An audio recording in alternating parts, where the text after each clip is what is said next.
What's up guys? Welcome back to my channel! Para sa mga hindi pa nakilala sa akin, ako po si Alec, isang simpleng mamamayan ng bansang Pilipinas! And for today's video, i-share ko ngayon sa inyo ang pagpunta namin sa pusod ng General Luna dito sa Siargao. Walang iba kundi sa Cloud9!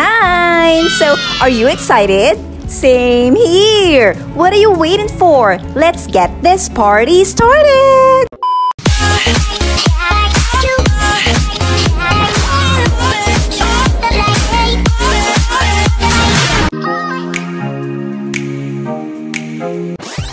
Welcome back guys! Today, October 20, marks our last day dito sa General Luna, Siargao. So syempre, that being said, gusto namin masulit ang last day namin dito. So, we've decided na pumunta sa Cloud9 and stay there the whole day. Cloud9 is just 10 to 15 minutes away from Siargao Residency and ang tanging binayaran lang talaga namin dito is yung entrance fee, which is 100 pesos.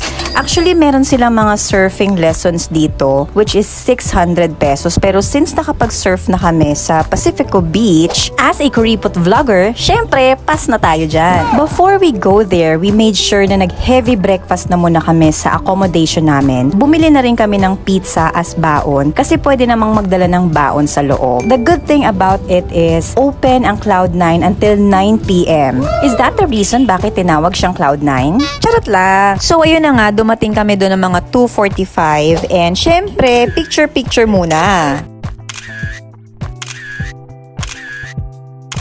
After that is tumambay na lang kami sa tabing dagat and syempre, yung mag-ama as usual, swimming ng swimming.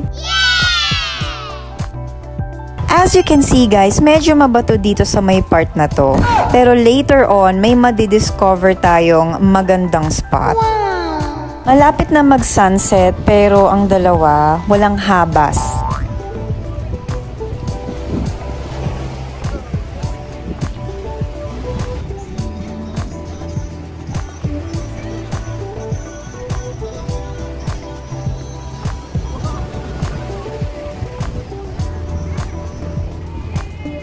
Eto guys, may katabi kami na nagtuturo paano mag-surf.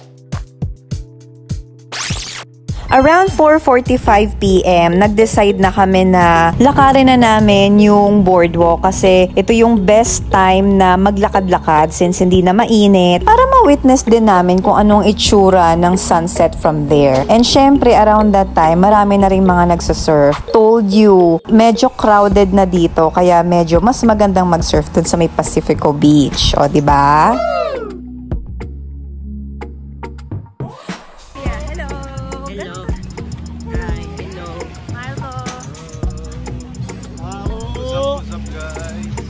Eto na nga guys, babaybayin na namin ang boardwalk. Alam nyo ba 300 meters long pala to? Pero hindi nyo ramdam yung pagod kasi ang ganda ng mga nakikita nyo sa paligid. And isa pa is marami kayong kasabay na mga naglalakad.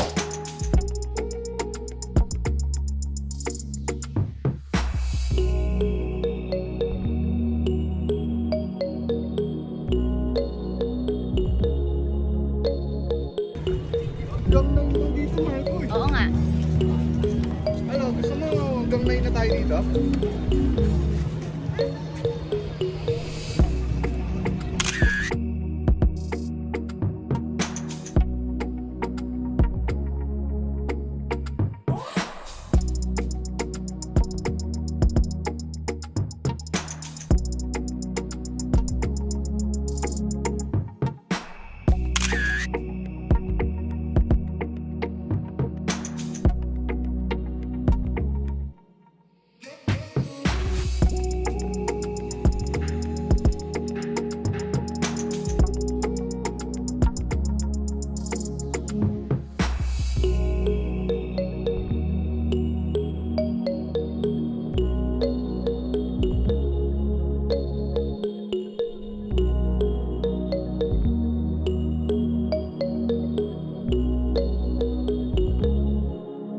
So eto guys, narating na namin yung view deck sa may bandang dulo ng boardwalk.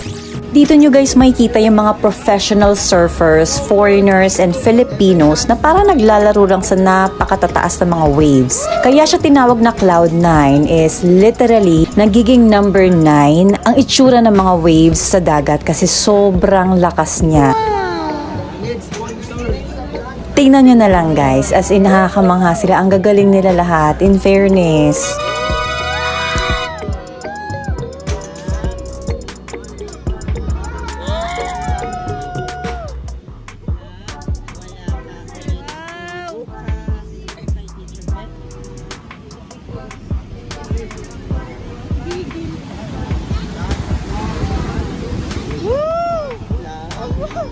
OMG lang. 15. Ngingang kangong ngingang.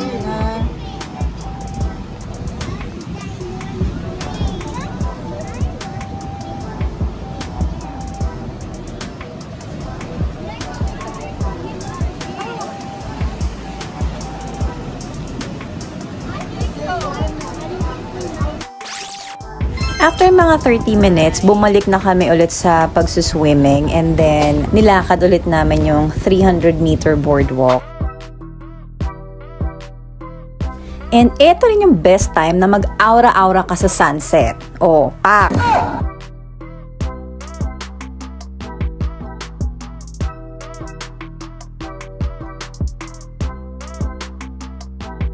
So kung kanina tumambay kami sa may kaliwang side ng boardwalk, ngayon naman tatambay kami sa may kanang side. And ito yung itsura niya guys, hindi mabato and ang sarap mag-swimming.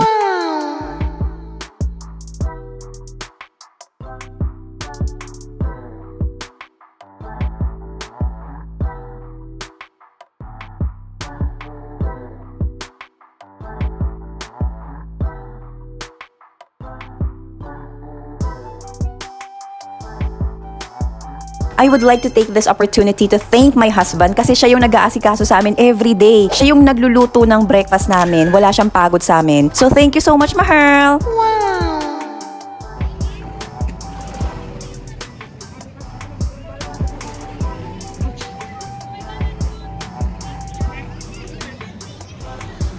Sa sobrang sarap mag-swimming, hindi namin namalayan na inabot na kami ng gabi. Enjoy ka? And guys, lalo siya naging mesmerizing sa gabi. Wow! Pwede pa rin mag-swim. Then mga 8 p.m. is nag-chill na muna kami sa local restaurant, then umuwi na mga bandang 9. And that wraps up our video for today. If you find this video interesting, please do not forget to subscribe to my channel, Electish Official. Click on the notification bell para lagi kang updated pag may mga bagong videos tayo na i-upload. And guys, thank you so much for always watching and supporting my videos. You take care and God bless! See you on my next videos!